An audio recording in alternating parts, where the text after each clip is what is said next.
ఏంటి కిరణ్మయ్యి, నీ కోడల్ని కూడా అప్పుడే రంగంలోకి దించేశావా? కిరణ్ని అన్నయ్య గారిని బుట్టలో వేసుకున్నట్టు నిన్ను కూడా అప్పుడే బుట్టలో వేసేసుకుందా? స్టాప్ ఇట్ స్వర్ణ, ఇది మన ఇల్లు కాదు. నలుగురిలోకి వచ్చినప్పుడు మన ఇంటి విషయాలు మాట్లాడుకోవడం సభ్యత కాదు.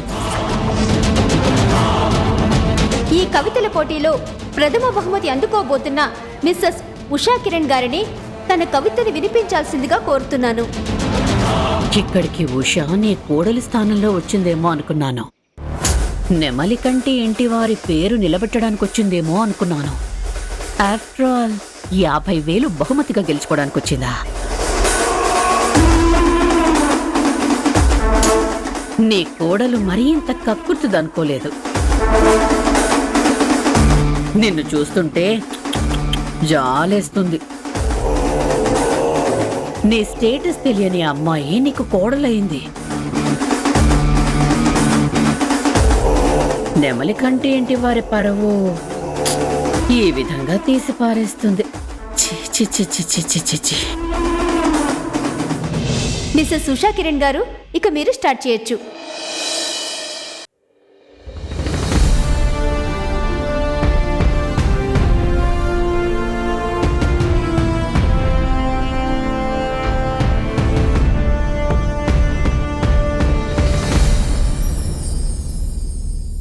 ఓ బాలా, నీ బాల్యం బుడిబుడి అడుగుల అలరారు ప్రాయం, చిటిపొటి మాటల సెలయేటి గానం. నీ యవ్వనం సౌందర్యాల సమ్మోహనం, సౌభాగ్యాల సమ్మేళనం. ఓ యువతీ, అతిలోక సుందరిగా మెరవగలవు, అంతరిక్ష సాహసాలు చూపగలవు, ఆకాశంలో సగం పొందగలవు, అవలీలగా రాజ్యమేలగలవు. ఓ పడతి, నవరసాలతో రచనలు చేయగలవు, సంతతిని పద్ధతిగా పెంచగలవు, సంసారం బాధ్యతగా ఈదగలవు, వ్యాపార రంగాన్న నెగ్గగలవు, వ్యవహార సరళిని మార్చగలవు, జగతిని జాగృతి చేయగలవు, ప్రగతికే సోపానం వేయగలవు. ఓ మగువా, నేల తల్లి సహనానికి ప్రతిబింబం నువ్వు, కనిపించని దైవాలకు ప్రతిరూపం నువ్వు. అందుకే అందుకో వందనం, మా హృదయపూర్వక అభినందనల అభివందనం.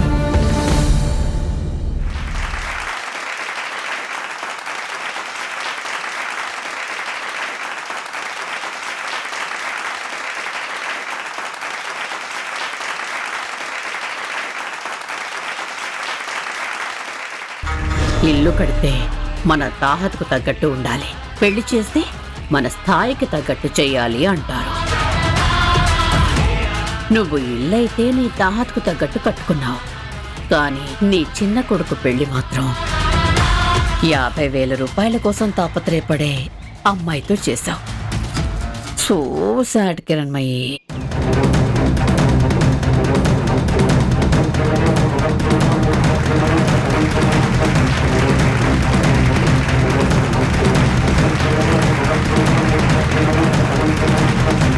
Wow, wonderful wonderful. అబ్బబ్బబ్బబ్బబ్బా, ఎంత అద్భుతమైన కవిత! ఆణిముత్యాల్లాంటి పదాలన్నింటినీ ఒకదాని పక్కన ఒకటి ఏర్చి కూర్చి ఇంత అద్భుతమైన కవిత అందించారు మన మిస్సెస్ ఉషా కిరణ్ గారు.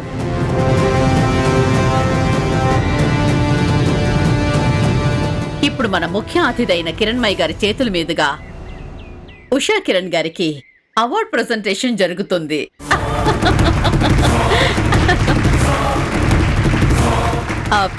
కిరణ్మయ్య గారు రండి.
అత్తయ్య, థ్యాంక్ యూ.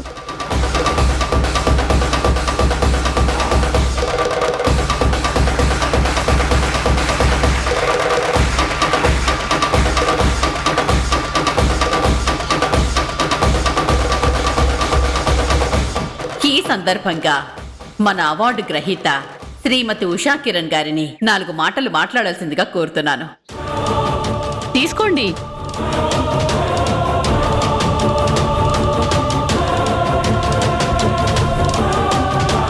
కవిత అంటే ఒక తెల్ల కాగితం మీద రాసిన 4 నల్లని అక్షరాలు కాదు.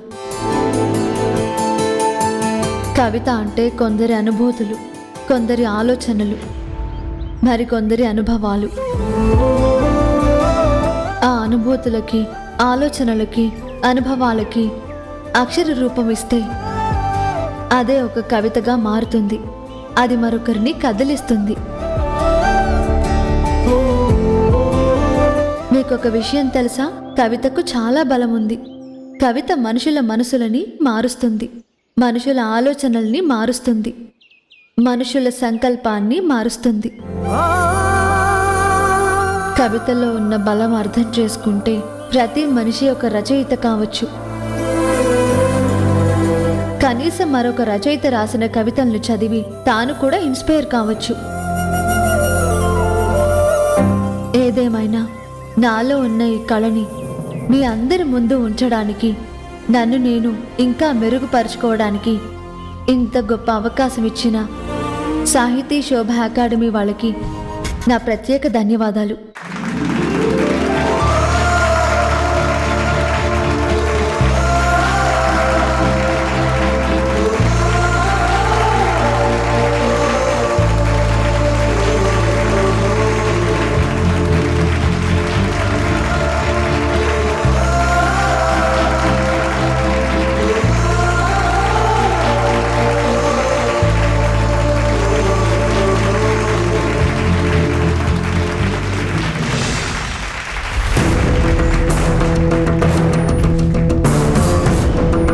కవిత గురించి ఉషా కిరణ్ గారు చాలా చక్కగా వివరించారు.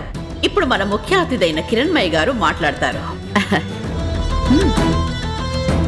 కిరణ్, మాట్లాడండి కిరణ్మయ్య గారు.